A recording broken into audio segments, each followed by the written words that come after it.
નમસ્કાર વિદ્યાર્થી મિત્રો, વિષય ગુજરાતી, ધોરણ 8, પાઠ 6, ધુરીય માર્ગ. વિદ્યાર્થી મિત્રો, આજે આપણે ધુરીય માર્ગના અભ્યાસ સ્વાધ્યાયના પ્રશ્નોની સમજૂતી મેળવીશું. અભ્યાસ સ્વાધ્યાય: નીચેના પ્રશ્નના ઉત્તરમાં આપેલા વિકલ્પમાંથી સાચો ઉત્તર શોધી તેના ક્રમ અક્ષર સામેના ચોરસમાં લખો. પ્રશ્ન નંબર 1. કવિ આ કાવ્યમાં મનુષ્ય જીવન માટે કઈ બાબત મહત્ત્વની ગણાવે છે? જવાબ: અ. ધન સંપત્તિ, બ. જમીન જાયદાદ, ક. મનુષ્ય વચ્ચેનો પ્રેમ, ડ. સોનું ચાંદી. સાચો જવાબ ક. મનુષ્ય વચ્ચેનો પ્રેમ. પ્રશ્ન નંબર 2. આ કાવ્યમાં કવિએ ધુરીયો માર્ગ શબ્દ કયા અર્થમાં પ્રયોજ્યો છે? ઓપ્શન: અ. સાદા સાત્વિક જીવનના અર્થમાં, ધન સંપત્તિની લાલસાના અર્થમાં, સુખ વૈભવથી ભરપૂર જીવનના અર્થમાં, ધૂળ માટી અને કાદવના અર્થમાં. સાચો જવાબ અ. સાદા સાત્વિક જીવનના અર્થમાં. પ્રશ્ન નંબર 3. કવિ ઉપરવાળી બેંક કોને ગણાવે છે? અ. ઈશ્વરને, બ. આકાશને, ક. દેના બેંકને, ડ. સ્ટેટ બેંકને. સાચો જવાબ અ. ઈશ્વરને. પ્રશ્ન નંબર 2. નીચેના પ્રશ્નના 1-2 વાક્યમાં ઉત્તર આપો. પહેલો પ્રશ્ન: મનુષ્યએ બીજા મનુષ્યને કેવી રીતે મરવું જોઈએ? જવાબ: મનુષ્યએ બીજા મનુષ્યને કોઈ પણ જાતના સ્વાર્થ વગર પ્રેમથી મરવું જોઈએ. પ્રશ્ન નંબર 2. વર્તમાન સમયમાં મનુષ્યએ શેની પાછળ દોટ મૂકી છે? જવાબ: વર્તમાન સમયમાં મનુષ્યએ પૈસા પાછળ દોટ મૂકી છે. પ્રશ્ન નંબર 3. ખુલ્લા ખેતર અડખે પડખે અને માથે નીલું આબ, આ શબ્દનો અર્થ સમજાવો. ખુલ્લા ખેતર અડખે પડખે એટલે આજુબાજુ વિશાળ ખેતર છે, અને માથે નીલું આબ એટલે ઉપર નીલા રંગનું આકાશ છે. પ્રશ્ન નંબર સ્વાધ્યાયનો 1. નીચેના પ્રશ્નના ઉત્તર લખો. પહેલો પ્રશ્ન: કવિના મતે મનુષ્યનું જીવન કેવું હોવું જોઈએ? જવાબ: કવિના મતે મનુષ્યનું જીવન સાદું અને સાત્વિક હોવું જોઈએ. પ્રશ્ન નંબર 2. કાવ્યમાં પ્રશ્નાર્થવાળી પંક્તિઓ કઈ કઈ છે તેનાથી કાવ્યમાં કયો ભાવ જાગૃત થાય છે તે જણાવો. પહેલો: કાવ્યમાં પ્રશ્નાર્થવાળી પંક્તિઓ નીચે મુજબ છે. કોણે કીધું ગરીબ છીએ, કોણે કીધું રાંક. બીજી પંક્તિ: એમાં તે શું બગડી ગયું, એમાં તે શી ખોટ. ત્રીજી પંક્તિ: વચ્ચે નાનું ગામડું બેઠું, ક્યાં આવો છે લાભ. આ પંક્તિઓ દ્વારા ખુમારીનો ભાવ વ્યક્ત થયો છે.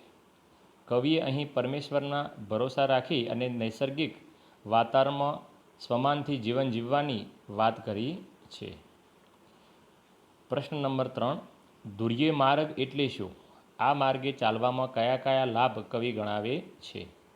જવાબ: ધુરીય માર્ગ એટલે સાદું સાત્વિક જીવન. આ માર્ગે ચાલવામાં 2 લાભ છે. 1. આપણે જેવું જ સાદું અને સાત્વિક જીવન જીવનાર માણસનો સાથ મળી જાય તો આપણે પરસ્પર પ્રેમથી એકબીજાને ભેટીને પોતાની સુખ દુઃખની વાતો કરી શકીએ કે આપણે હરવાશ થઈ શકીએ. 2. ધુરીય માર્ગની અડખે પડખે ખુલ્લા ખેતર હોય અને ઉપર નીલા રંગનું આકાશ હોય અને વચ્ચે નાનું ગામડું હોય, પ્રકૃતિના ખોરે રહેવાનો આવો લાભ બીજે ક્યાંય મળતો નથી. આથી કવિ ધુરીય માર્ગ પસંદ કરવાનું કહે છે. પ્રશ્ન નંબર 4. કવિ પાસે શું નથી? એની એમના મન પર શી અસર થાય છે? જવાબ: કવિ પાસે થોડા સિક્કા અને થોડી ચલણી નોટો નથી, છતાં એની કવિ ઉપર કોઈ માઠી અસર થતી નથી. પાસે પૈસા ન હોવાથી પોતાનું કાંઈ બગડી ગયું હોય કે પોતાનું કંઈ ખોટ પડી હોય એવું કવિને લાગતું નથી. સ્વાધ્યાયનો પ્રશ્ન નંબર 2. જૂથમાં ચર્ચા કરો. તો વિદ્યાર્થીઓ, આપણે અરસપરસ આ રીતે વર્ગમાં ચર્ચા કરી શકીએ. પ્રકૃતિથી વિમુખ થવાથી આપણે શું શું ગુમાવીએ છીએ? તો આ પ્રશ્નમાં આપણે આપણા વિચારો રજૂ કરી શકીએ. પ્રકૃતિથી વિમુખ થવાથી આપણે અનેક રમણીય દ્રશ્યો જોવાનો લાભ ગુમાવીએ છીએ. જેમ કે સવારે અને સાંજે ખેતરોમાં રેલાતો સૂર્યનો સોનેરી રંગનો તડકો આપણે જોઈ શકતા નથી, કેમ કે આપણે શહેરમાં રહીએ છીએ. વસંત ઋતુમાં ખીલેલા પુષ્પોનું મહેક પણ આપણે જોઈ શકતા નથી. વસંત ઋતુમાં ખરખર વહેતા ઝરણાનો મધુર કલરવ, ધરતી પર પથરાયેલું લીલુંછમ ઘાસ, ખેતરોમાં લહેરાતો હરિયાળો મોલ, મોલ એટલે પાક, આકાશનું સૌંદર્ય મઢી દેતું હોય એવો સપ્તરંગી મેઘ ધનુષ્ય, મોરનો કલામય અને મનમોહક નૃત્ય, કોહેલના ટહુકા વગેરેથી આપણે વંચિત રહી શકીએ છીએ. એનું કારણ કે આપણે શહેરમાં રહીએ છીએ, આપણી આજુબાજુ જંગલો નથી, ખુલ્લા ખેતરો નથી. 4. વૃક્ષોની શીતળ છાયા, વૃક્ષો દ્વારા મળતા રંગબેરંગી ફૂલો, જાત જાતના ફળોથી આપણે વિમુખ થઈએ છીએ.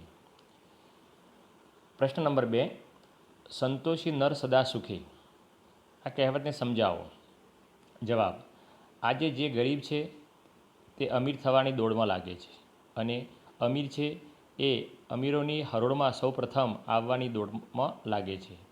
પરંતુ આ દોડમાં એક વાત ભૂલી જાય છે કે શા માટે સાહેબ પરમાત્માએ દેવો પર તરસ આવી એવો અમૂલ્ય મનુષ્ય જીવ આપણને આપ્યો છે. સાહેબ પરસ્પર જે સ્થિતિમાં રાખે તેમાં આનંદ માણવો, કારણ કે પરમાત્માએ જે કરે છે તે આપણા સારા માટે જ કરે છે. પિતા સમયે પોતાના છોકરા માટે ખરાબ નથી ઈચ્છતો. સાહેબ પરમાત્મા જ આપણા સર્વના પરમ પિતા છે, એ કેવી રીતે આપણું અનિષ્ટ વિચારી શકે તે કરે. તો આપણે હંમેશા જે મળે એમાં સંતોષ માણી અને આપણા જીવનને સુખમય બનાવવું જોઈએ. હું માનવી માનવી થાવ તો એ ઘણું, આ વાક્ય ઘણું બધું સમજાવી જાય છે બાળકો, ખાસ ધ્યાન આપવું. આ પંક્તિમાં કવિ કહે છે કે પૃથ્વી માતાના ખોરે ઉછરી રહેલા દરેક માનવીએ નસીબમાં મહાસિદ્ધિ ન હોય, પરંતુ સારા ગુણવાળો અને સારા વિચારોવાળો માનવી બને રહે તો ઘણું સારું. અજાયબી જેવું હોય તો એ મનુષ્ય છે. ક્યારેય મનુષ્ય જાતભાતના ભેદ, ધર્મના ભેદ, રંગના ભેદ વગેરેની નીતિને કારણે હિંસા તરફ વળે. આપણું શારીરિક બંધારણ સમાન છે, બધાના લોહીનો રંગ લાલ છે. પૂજા કરવાની રીતો ભલે અલગ હોય, પરંતુ માનવતાના ગુણો કે લક્ષણો તો એક જ છે. તો પછી આ ધર્મના નામે ઝઘડા કેમ થાય છે? તો આપણે અરસપરસ હિન્દુ, મુસ્લિમ, શીખ, ઈસાઈના ભેદભાવો ભૂલી પ્રેમથી આપણું જીવન પસાર કરવું જોઈએ. પ્રશ્ન નંબર 3. ઉદાહરણમાં આપેલા પ્રાસયુક્ત શબ્દો વાંચો અને એવા અન્ય શબ્દો કાવ્યમાં શોધીને લખો. ઉદાહરણ તરીકે રાંક તો આંખ. જવાબ: નોટ ખોટ, માલ કાલ, સાથ બાત, આભ લાભ, હેત પ્રેત, વાલ અને ચાલ. તો આ કાવ્યના પંક્તિના છેડે આ શબ્દો મુકાયેલા હોય છે, જે કાવ્યની પંક્તિનો પ્રાસ બેસાડે છે, જેના કારણે કાવ્ય ગાવામાં મજા આવે છે. કોણે કીધું અમીર છીએ, કોણે કીધું ગરીબ છીએ, કોણે કીધું રાંક, કા ભૂલી જા મંદરે ભોળા, આપણા જુદા આંક. તો રાંક અને આંક. થોડાક નથી સિક્કા પાસે, થોડીક નથી નોટ, એમાં તે શું બગડી ગયું, એમાં તે સી ખોટ. તો ખોટ, નોટ અને ખોટ આ રીતે પ્રાસ બેસાડવામાં આવતો હોય છે. બીજા સમાનાર્થી શબ્દો: માર્ગ રસ્તો, પંથ, હિત પ્રેમ સ્નેહ, સોનું તો હેમ અને કંચન, સાથ સંગાત, રાંક ગરીબ નિર્ધન. વિદ્યાર્થી મિત્રો, પ્રવૃત્તિ: ગાંધીજીની આત્મકથામાંથી સાદાઈના પ્રસંગો શોધી અને વાંચો. તો તમારા ઘરે આત્મકથા હશે, એમાંથી આ આત્મકથા વાંચી અને ગાંધીજીના જીવનના ઘણા બધા પ્રસંગો આની અંદર આપણને આપણા જીવનમાં બોધપાઠ રૂપે મળે છે. તો આમાંથી એક બોધપાઠ આપણે આપણી પ્રવૃત્તિમાં પણ લખી શકીએ. તો વિદ્યાર્થી મિત્રો, અભ્યાસ સ્વાધ્યાય સ્વચ્છ અક્ષરે તમે તમારી નોટબુકમાં લખવાના રહેશે. Thank you. ધન્યવાદ.